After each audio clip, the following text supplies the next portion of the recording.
Welcome to Woodturning 301. This is going to be fun. It's going to be a lot like the last classes, but it's also going to be somewhat different because we're dealing with wood from the urban forest. By that I mean trees that have come down and are being turned green. The turning processes will be very similar, but one of the things that is different is we've added an extra step. And that is appropriate for allowing the wood to dry and then being remounted on the lathe a second time for a second turning. And I'll show you all those steps. But in this video, I want to talk about finding that wood, a little bit about the wood, get it on the lathe and do a rough exterior. In the next video, we'll complete the piece.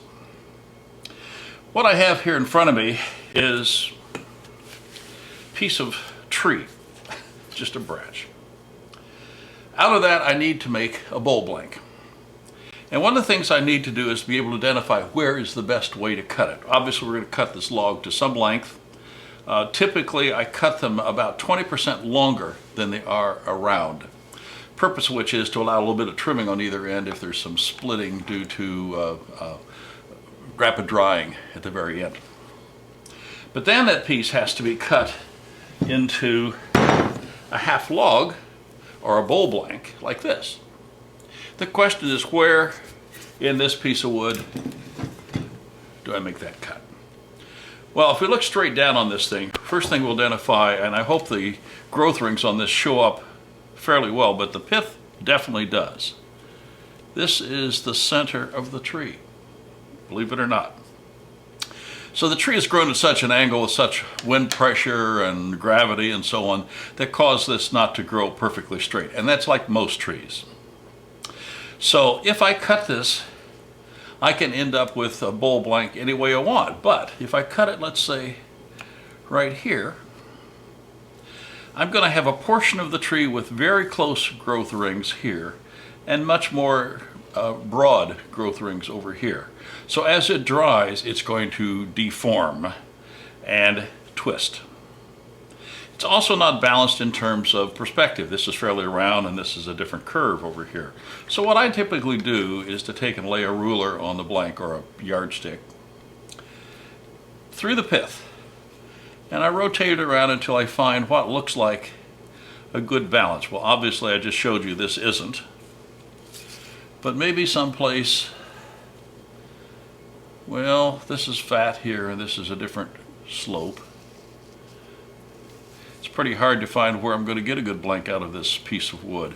I may end up finding that I have on this side a very nicely balanced blank. On this side I may have something I really can't use, or I can't use as a whole half. But here I'm looking, the shape is somewhat uniform. The growth ring spacing here and here look somewhat alike. So I might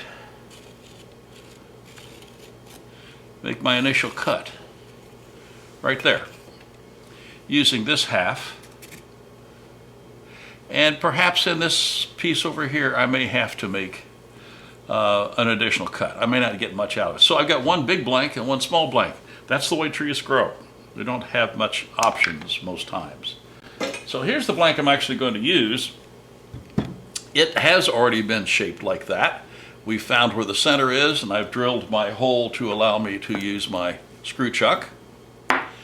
And I've taken a compass and drawn a rough outside shape. And I'm going to go to the bandsaw in a couple of minutes and just cut these corners off, simply to save us a little bit of banging around at the lathe. But there's something else I want to tell you about this wood first. And I'm going to go to the bandsaw and maybe just cut a little wedge out of here. And I want to talk to you about wood movement. Let me make a quick cut, come right back.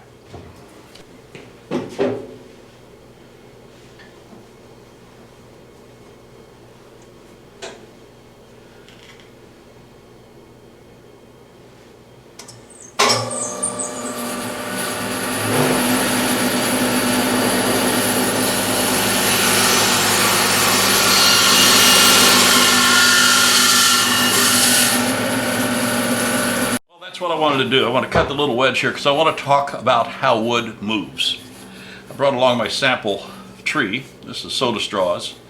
Somewhat indicative of the way grain in wood looks. Similar like this. The tracheids, or the tubes of wood, if we want to call them that, are like soda straws, and they're oriented in this particular direction. So, on the average, every tree moves differently, but on the average,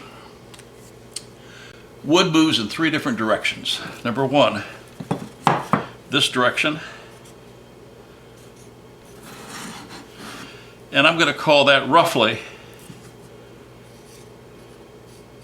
0%. It also moves this direction. And of its diameter, in the process of drying, it moves, on the average, about 4% of that diameter. It also moves in this plane, this way. And in this plane, it moves about half of that, or 2%. And as I said before, longitudinally, for all practical purposes, 0. So that means how we cut the blank and how we mount the blank is going to have a big impact on how the wood is going to move as it continues to dry. Well, as these cells dry, the water that's contained inside these cells begins to get slung out. That's the stuff that hits our face when we're turning green wood initially. That's just free water. But in the cells of these tracheids is also contained water which has to evaporate much more slowly. But as it evaporates, these soda straws shrink in diameter. So as they shrink, the wood moves. I know you've all seen a piece of wood along the roadside where it has been cracked down one side. That's the wood moving in this direction and finding a point where it has to finally relieve the tension, and it splits someplace in order to allow it to continue to move and dry. So when we take a blank, it's like this piece of bay laurel, and make a bowl out of this, I know that in this plane, the wood is going to move much less than in this particular plane here. So I'm going to get some deforming, misshaping of the wood. So in green wood turning, we do a 2-stage turn. We rough turn it, which is what I'm going to do in a few minutes. And we leave the walls relatively thick, the purpose of which is to allow the wood to move as it chooses. And then we go back to the lathe at some future point in time. Sometimes it's months after the wood has dried and these cells have shrunk to its ambient condition. Ambient's not the word I want. It's stable condition. Then we put it back on the lathe and correct all the misshaping that happened as a process of drying. Well, we're going to start off with the screw chuck, as I showed you a minute ago. But when we make the tenon for this piece, instead of making one that just exactly fits, I'm going to make one that's larger, maybe even a little bit larger than this, because one of the other parts that shrinks and misshapens is the tenon.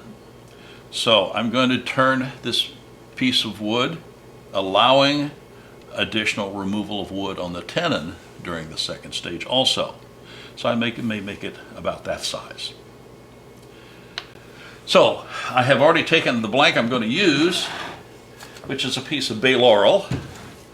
I'm going to go to the bandsaw again and trim these corners off. Because this piece is large enough, I was able to take a small slice off the back side, which gives me a flat and a nice place for the tailstock live center to set in, and also gives me the opportunity to lay this flat on the bandsaw and trim these corners. So let's go to the bandsaw, make the trim, and then get over to the lathe and start making not chips, but strings of wood this time. Okay, bandsaw first.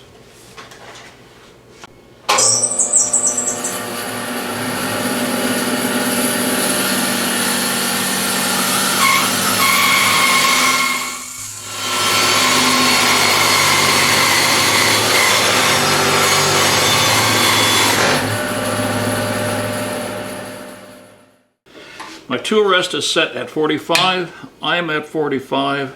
The rotation of the tool is 45. We're right back to the normal starting position. Speed is at the 0 spot. We'll bring it up slowly. We're way out of balance. We'll come in a minute. There's a little vibration of the lathe, so I'm going to back it off just a little bit below that. Safety glasses, face shield. Here we go.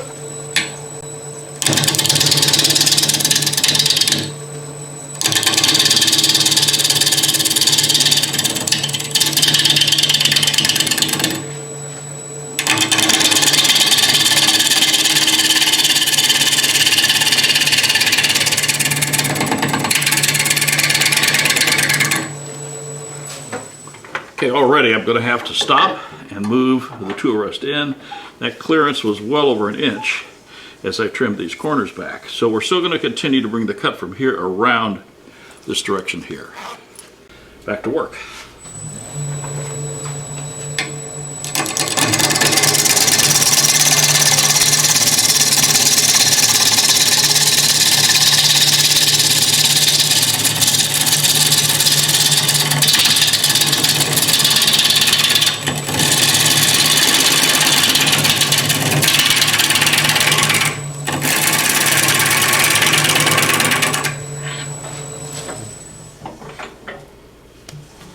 And I'm going to go from pulling to pushing.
Okay, so we're coming down, we got a flat.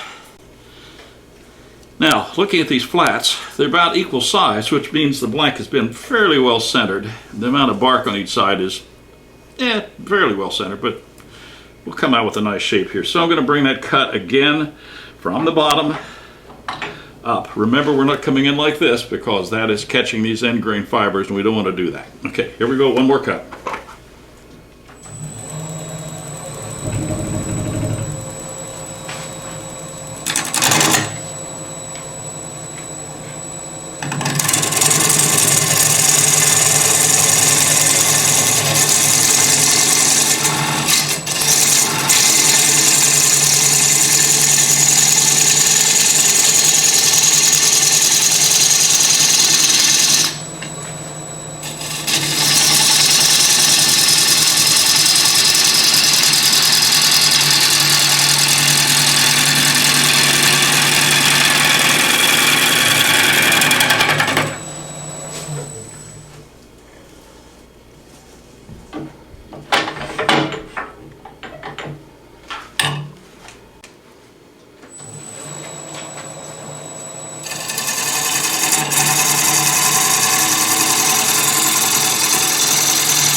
Pretty close, pretty close.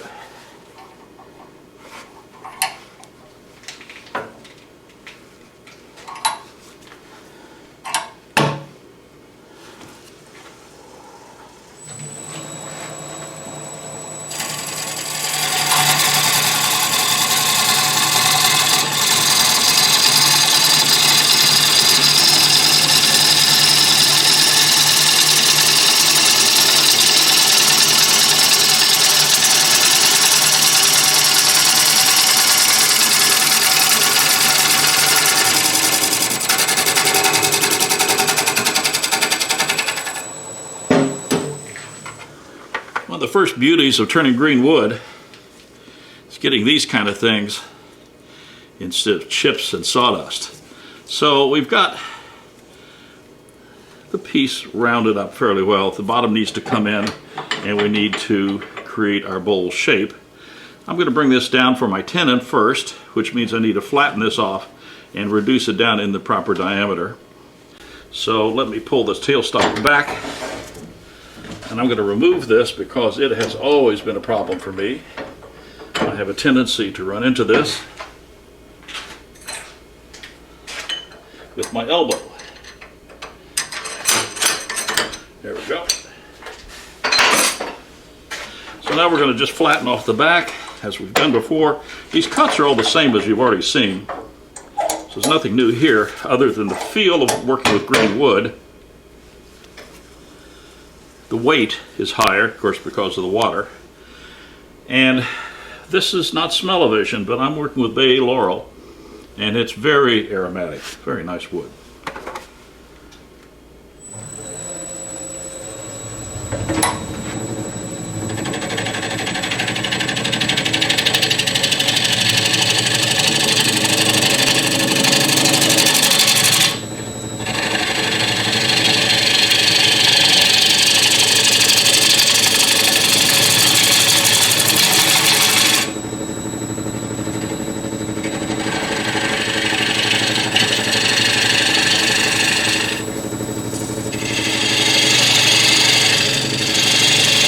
There's my tenon.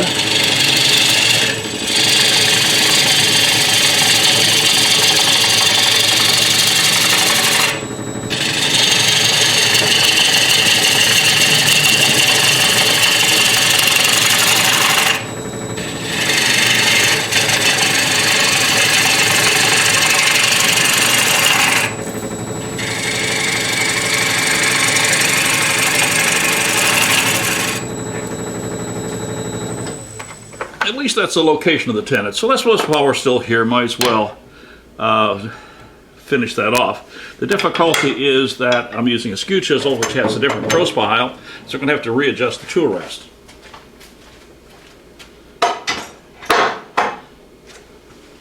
I've removed my tailstock to get it out of the way. And we're going to bring the tool rest up so that this comes right through the center. Yeah, pretty good.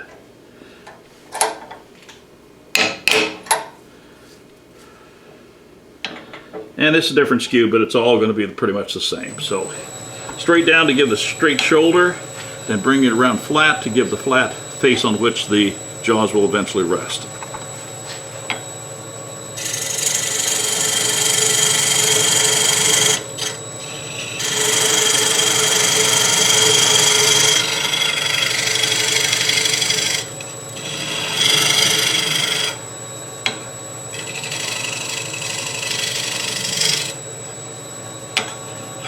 Okay.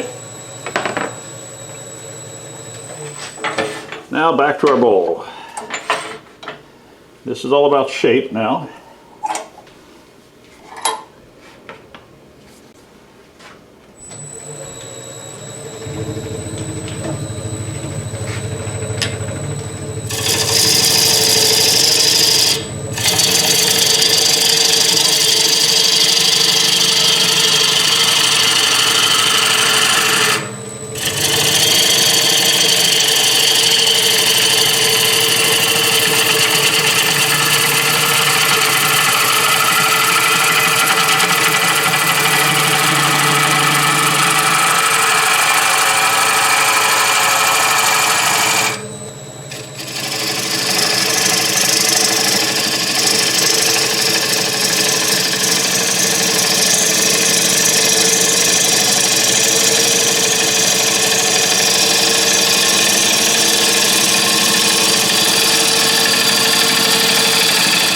I have to stop.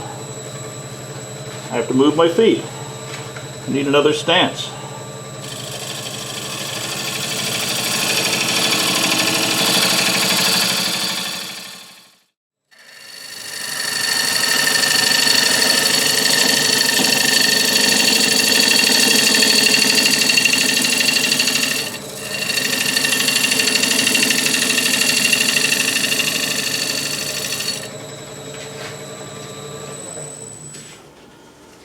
Okay, we have a rough shape. We have a bark inclusion here that may pop out or not. Maybe a feature or not. Here you can begin to see the growthlings pretty well. Here's the pith someplace up here. And this bowl is centered pretty doggone well around the pith. That means it's been cut reasonably well.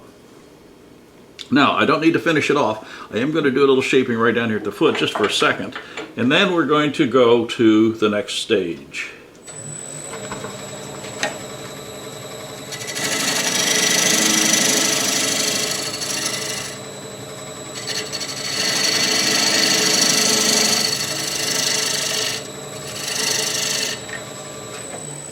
I like little feet on bowls. Okay, so we have a tenon, we have a rough shape, and you know, in terms of putting any more work into it, at this point it's unnecessary because all this will get returned later at another date, many months down the road.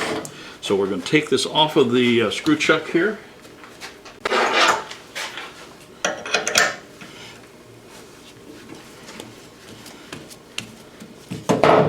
Take out the screw chuck. Remount the blank. Now there's also a mark been put right here. I'll need that later for realigning in the next stage of this. So I'm going to open up the chuck jaws, and you see how much wider I have them? Because I know I'm going to have to reduce the diameter of that tenon in the next stage. Okay, in and tight. Good enough.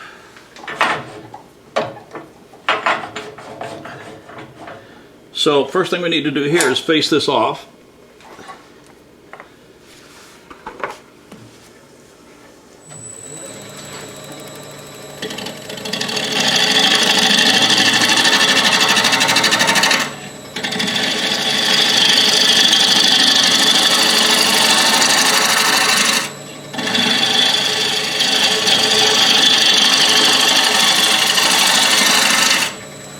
Goal is just to get that relatively flat. Now, here's something that's different. We're not going to turn it to final wall thickness.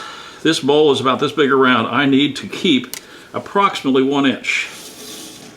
There is my final diameter. The reason being, I need to allow room for this wood to move, have enough material left for me to come back in the next turning to bring it back into a round. I don't know how much this is going to warp. I do know the wood and I do have some sense of it, but not knowing that, I want to allow generally around 1 inch to 3/4 of an inch.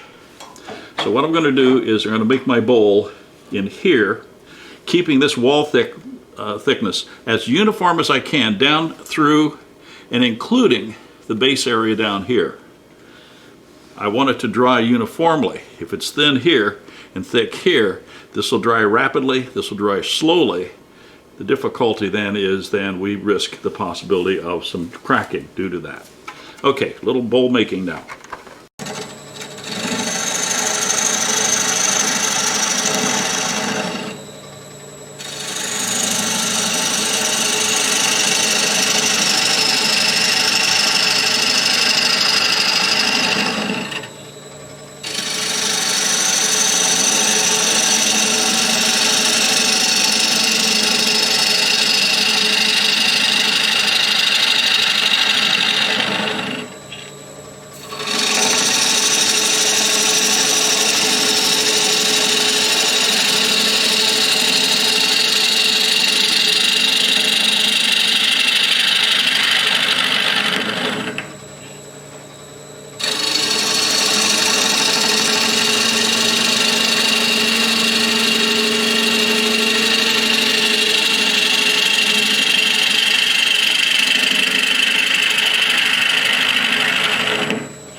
Heard a little thumping.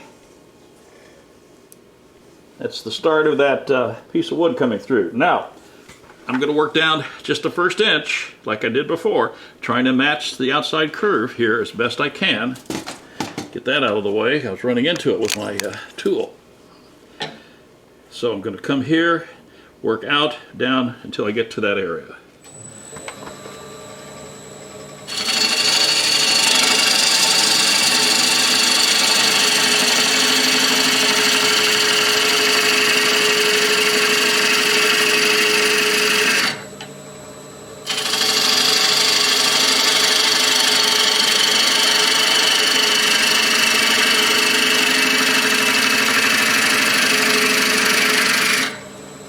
my mark.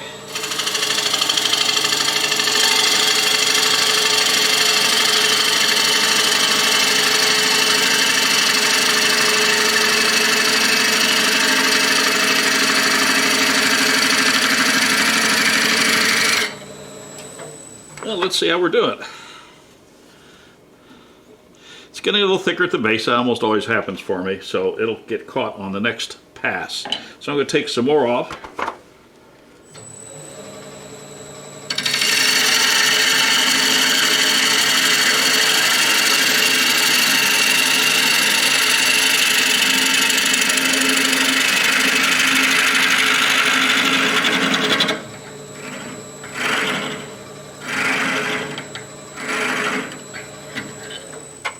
Moving that little piece in the center, and you know the reason is I didn't have my hand in a place that would allow the tool to go through the center.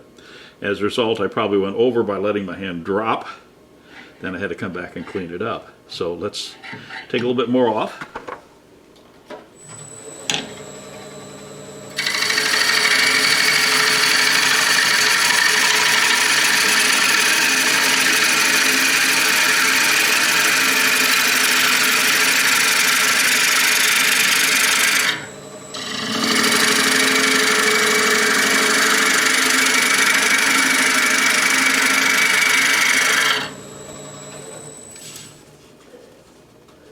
Let's check that with the calipers.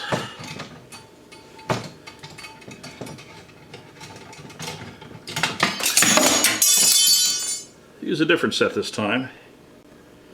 And as I can see from the end of the calipers here, that's fairly uniform coming down around to here. So when we get down to the bottom and turn, you see it's getting bigger. And I'm going to go to my bowl scraper to finish that off. And we know we have to be a little higher on our tool rest.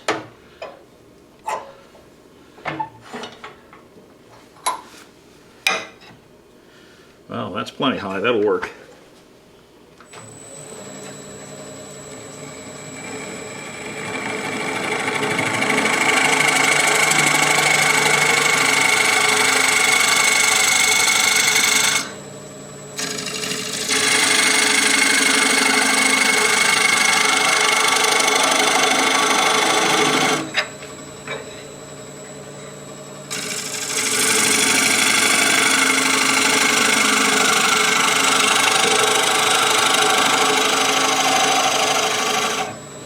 See how we're doing.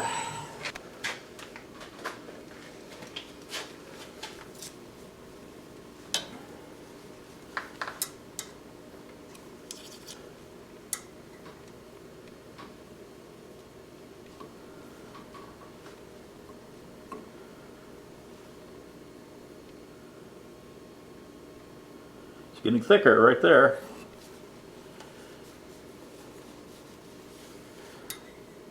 Clearance is about 1/8 to 1/16. Come down to right about there. Clearance went away, so I need more removed in that area. So let's go to a different scraper, just for the fun of it.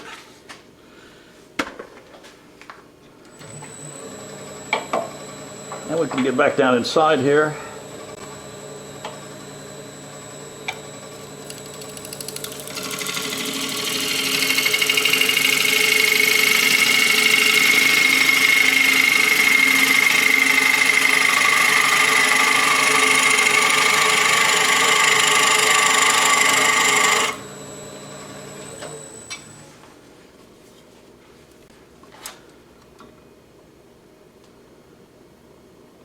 Yeah, now it's different here because the base is turning in, and that's okay. So what we have is a roughed out bowl, which is all that we're going to be able to do during this phase of the turning. There is one more step with this bowl, and I'm going to seal all this surface, especially this end grain area, to allow the wood to dry more slowly. And I'm going to use a emulsified wax solution. It's an aqueous based, so if I get it on my clothes I can wash it off. And then I'm also going to write down here the date and the species of the wood.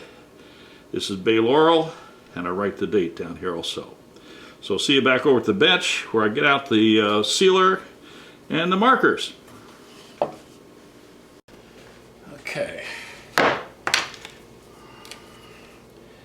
6, 20, 20.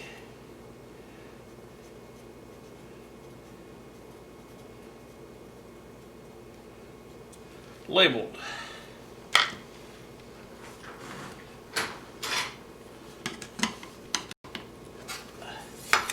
And a gallon of, this brand is called Anchor Seal, but it's as good as any others. And I'm just going to use a regular good brush, and if I don't wait too long to wash my brush out, this is completely rinsable. Now the side is not so important, but these end grain areas right here, specifically, sorry, right in here, really important to get that done.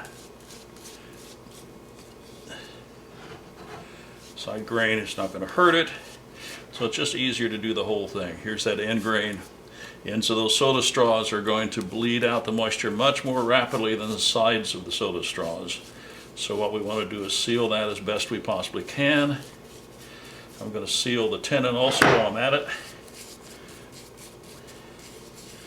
Just doing it all, why not? And definitely the inside, same thing.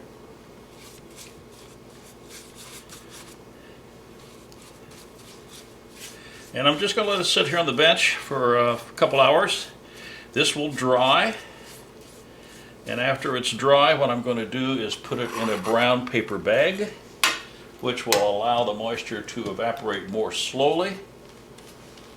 And we'll have a piece ready for the second turning in a few months.